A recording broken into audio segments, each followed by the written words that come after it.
100% سچے ہیں اللہ کے وعدے، اور اس کا وعدہ ہے وَأَنْتُمُ الْأَعْلَوْنَ إِن كُنتُم مُؤْمِنِينَ، تم مومن بن کے دکھاؤ، عزت کا تاج تمہارے سر پہ رکھوں گا۔ یہ وعدہ ہے اللہ کا۔ ہم کب مومن بن کے دکھایا ہے کہ ہم واقعی اس تقاضے پہ پورے اترے جو ہماری شریعت نے ہم سے کیا؟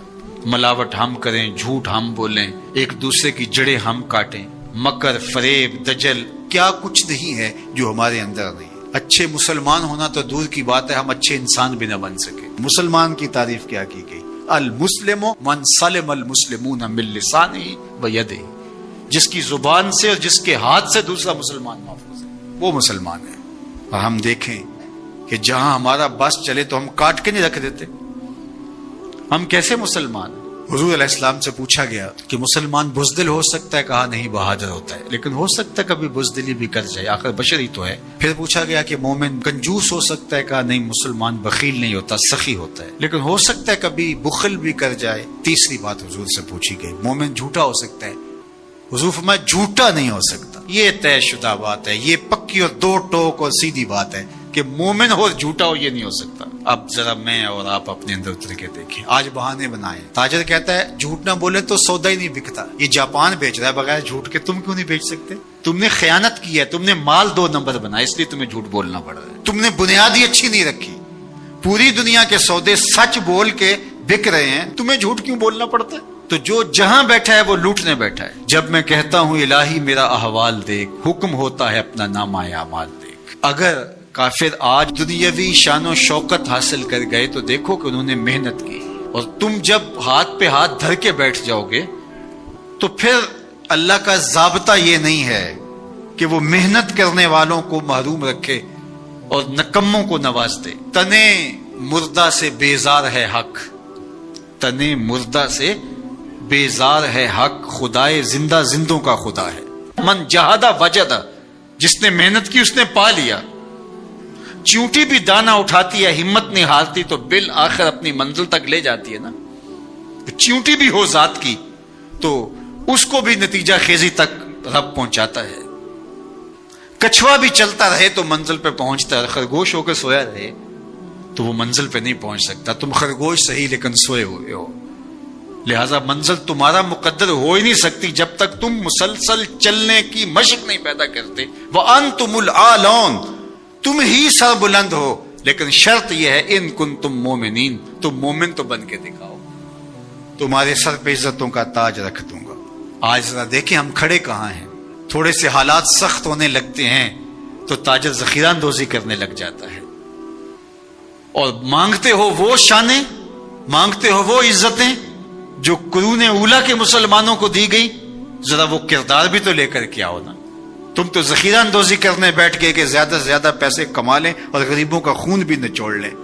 اور مدینے میں تھوڑے سے حالات تلخ ہوتے ہیں، تھوڑی سی قحط سالی کے آثار حویدہ ہوتے ہیں، اور حضرت سیدنا عثمان غنی رضی اللہ تعالیٰ عنہ کا تجارتی قافلہ غلہ لینے گیا ہوا ہے شام میں، تو جب وہ شام سے واپس آتا ہے تو مدینے کے کچھ تاجر آتے ہیں اور کہتے ہیں کہ جناب یہ جتنا غلہ ہے اونٹوں کے اوپر ہی ہمیں بیچ دیجیے، ہم سے 2 قیمت لے لیجیے۔ فرمانے میں اس سے زیادہ قیمت میں دینا چاہتا ہوں۔ تو کہا جناب 2 گنا لے لیجیے، فرمایا نہیں۔ تو کہا کہ اتنی قیمت ہم آپ کو دے رہے ہیں تو آپ نہیں دے رہے۔ کہا کہ میرے پاس ایک ایسا تاجر ہے جو 10 گنا قیمت دے گا۔ کہا وہ کون سا تاجر ہے؟ کہا وہ میرا اللہ ہے، اور بلا کر کے خادموں سے کہا کہ سارا غریبوں میں بانٹ دو۔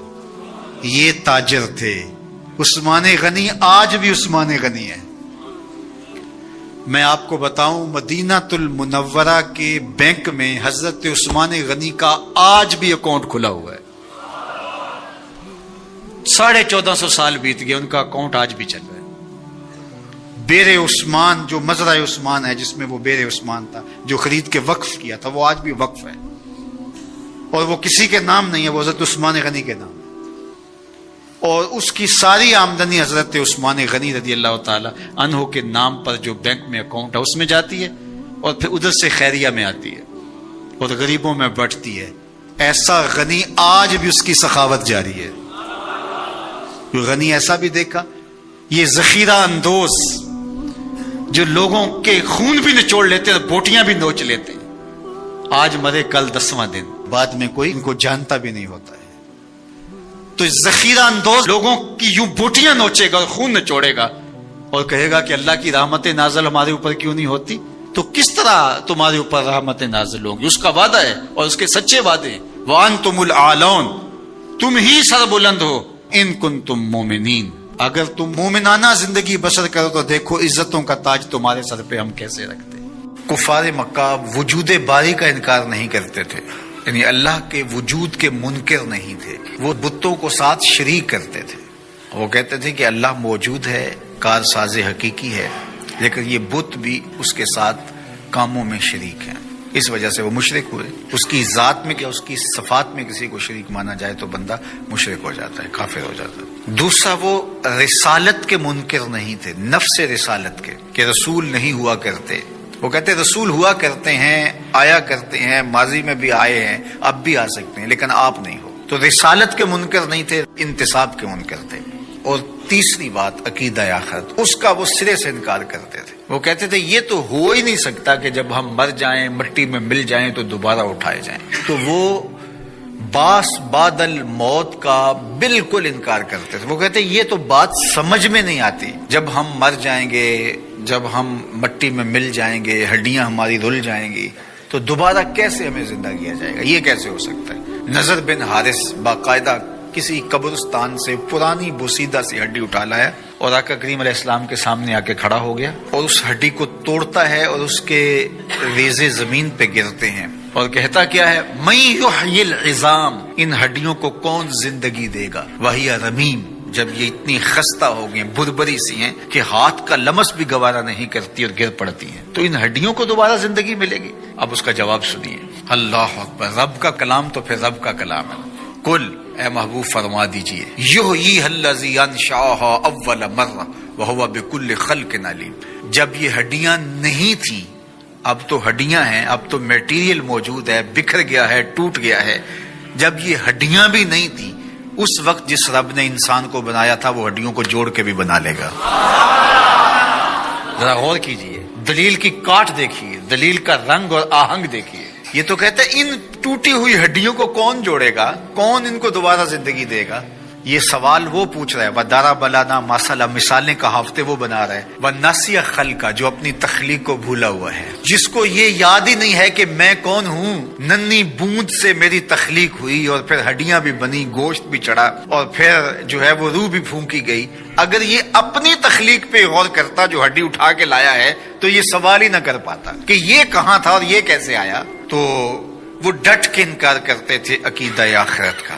تو یہ شروع سے رہا ہے، لوگ عقیدہ آخرت کا انکار کرتے ہیں. آج بھی بہت سارے لوگ عقیدتاً آخرت کا انکار کرتے ہیں، عملاً اور رویتاً بہت سارے لوگ انکار کرتے ہیں. جو آخرت کو فراموش کر بیٹھتا ہے اور دنیا کو ہی سب کچھ سمجھتا ہے اور آخرت کی بالکل تیاری نہیں کرتا، وہ بھی آخرت کو فراموش کیے ہوئے ہے. اللہ اکبر. تو اللہ تعالیٰ جل شانہ نے اپنے پیغمبر کے ذریعے سے اس تیقن کو کس طرح لوگوں کے سامنے پیش کیا. جب ابراہیم علیہ السلام نے کہا رب ارنی کیف تحیی الموتى، مالک میں دیکھنا چاہتا ہوں کہ تو مردوں کو زندہ کیسے کرتا ہے. قال اولم تؤمن، کہا کہ تجھے یقین نہیں. قال بلا، مالک کیوں نہیں. ولکن لیطمئن قلبی، لیکن میں چاہتا ہوں کہ دل میں اطمینان اور زیادہ پیدا ہو جائے، یقین کی اور پختگی نصیب ہو جائے. قال فخذ اربعۃ من الطیر، کہا 4 پرندے پکڑ لو. فصرہن الیک، اور ان کو اپنے ساتھ مانوس کر لو، پھر ان کو ذبح کرو، ٹکڑے کرو، گوشت بناؤ، قیمہ کرو اور مکس کر کے مختلف پہاڑوں پہ ڈال دو. کہا اب ایک ایک کر کے جانور کو پکارتے جاؤ. یاتینک سعیا، آپ دیکھیں گے دوڑتے ہوئے تمہارے پاس آئیں گے.